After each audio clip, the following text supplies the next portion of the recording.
Dear viewers, নতুন একটি ভিডিওতে সবাইকে স্বাগতম।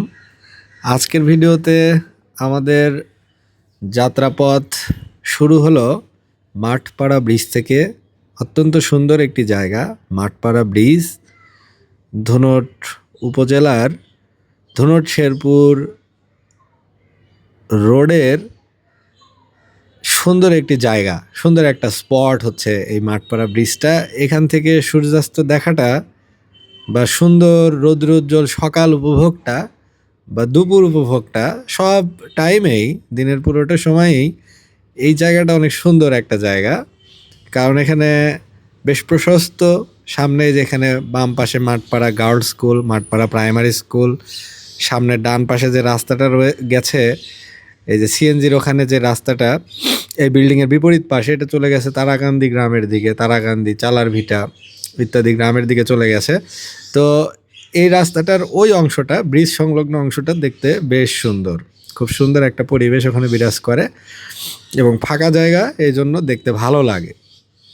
তো এই রাস্তাটা চলে গেছে শেরপুরের দিকে, শেরপুর বগুড়া, অর্থাৎ বগুড়া শহরের রাস্তায় এটা।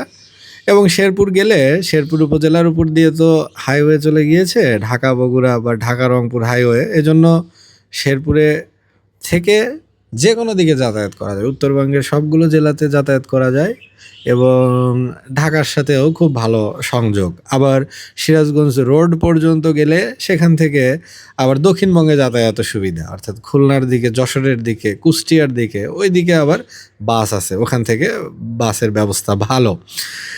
এবং এখন আমরা চলে এসেছি মাঠপাড়া গ্রামেই আছি। মাঠপাড়া গ্রামটা এই যে পেরোলে এখানে বাম দিকে একটা রাস্তা পাওয়া যাবে সামনে। এই রাস্তাটা চলে গেছে পেচিবাড়ির দিকে, পেচিবাড়ির দিকে চলে গিয়েছে। পিছনে আমরা অলরেডি ছেড়ে আসলাম, ওখানে পেচিবাড়ির দিকে একটা রাস্তা চলে গেছে।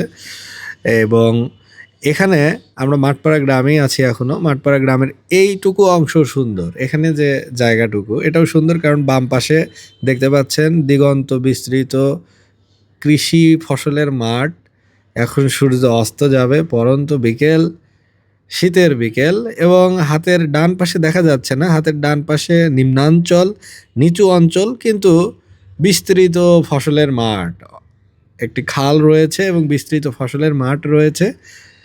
এবং এখানে তাকালেই একটা প্রাকৃতিক পরিবেশ চোখে ধরা পড়ে, প্রাকৃতিক সৌন্দর্যগুলো, ন্যাচারাল বিউটিগুলো, এগুলো চোখকে মুগ্ধ করে এবং ক্লান্ত মনকে, বিষণ্ণ মনকে অনেকটাই রাঙিয়ে তোলে, অনেকটাই শান্ত করে তোলে। এই রাস্তাটি বেশ প্রশস্ত এবং বেশ মসৃণ, প্লেন একটা রাস্তা। যোগাযোগ ব্যবস্থা অনেক ভালো, খুব অল্প সময়েই দ্রুত চলে যাওয়া যায়। শেরপুর টু ধুনট যদিও 13 কিলোমিটার দূরত্ব, রাস্তার দূরত্ব 13 কিলোমিটার, কিন্তু রাস্তা যেহেতু ভালো, আধা ঘন্টার বেশি সময় লাগে না, বা তারও কম লাগে, 20 মিনিট, 25 মিনিট, 18 মিনিট। এটা গাড়ি চালানোর উপরে নির্ভর করে। কেউ যদি দ্রুত গতিতে গাড়ি চালায়, সিএনজি বা মোটর বাইক, সেক্ষেত্রে অনেক দ্রুত আসতে পারবে। এটা স্পিডের উপর ডিপেন্ড করে। হাতের বাম পাশে ওখানে বথুয়াবাড়ি ফেরিঘাট প্রাইমারি স্কুল অবস্থিত, কারণ এটা একসময় ফেরিঘাট ছিল। কারণ এখানে যে একটা ব্রিজটা আছে, এটা সম্ভবত 90-এর দশকে হয়েছে, আগে তো ব্রিজ ছিল না। এই নদীটাই হচ্ছে আলাদা করেছিল ধুনট উপজেলা এবং শেরপুর উপজেলাকে। সামনে একটা ব্রিজ পাওয়া যাবে, একটা নদী পাওয়া যাবে। এই নদীটাই মূলত আলাদা করেছিল ধুনট এবং শেরপুরকে, কারণ নদীর এই পাশটায় আমরা এখন যে পারে আছি, এটা কিন্তু ধুনট উপজেলা। আবার ব্রিজটা পেরোলে ও পারে গেলেই কিন্তু এটা কিন্তু বথুয়াবাড়ি। এখানে কিন্তু বাম পাশে আমরা আছি যেটা, এটা বথুয়াবাড়ি বাজার। আবার ডান পাশে, ওই পাশে যেটা আছে পশ্চিম পাশে, এটা হলো পূর্ব সাইড। আর এই যে ব্রিজটা বেশ বড় ব্রিজ, এবং নিচ দিয়ে চলে গেছে বাঙালি নদী। সামনে আমরা পাবো হচ্ছে বথুয়াবাড়ি মেইন বাজার, যেটা এই ব্রিজটা পেরোলেই, ওখান থেকে একটু দূরে গেলেই আবার শেরপুর উপজেলা শুরু। ধুনট শেরপুর এই দুইটার কিন্তু সংসদীয় আসন কিন্তু এক। বগুড়া 5 বা জাতীয় সংসদের যে 300টা আসন, তার ভিতরে অবস্থান নাম্বার 40 নাম্বার সংসদীয় আসন এটি। দুটি উপজেলার 10-10-20টি ইউনিয়ন মিলে এই বগুড়া 5 সংসদীয় আসনটি গঠিত। এই যে এটা হচ্ছে বথুয়াবাড়ি বাজার। এবং সূর্যাস্ত দেখার একটা সুযোগ এখন হয়েছে, পরন্ত শীতের বিকেলে সূর্যাস্ত। একটা অন্যরকম অনুভূতি। এবং বাম পাশে এখানে রয়েছে একটা ফিলিং স্টেশন বা একটা ফুয়েল স্টেশন। এই রাস্তাটাও খুবই সুন্দর।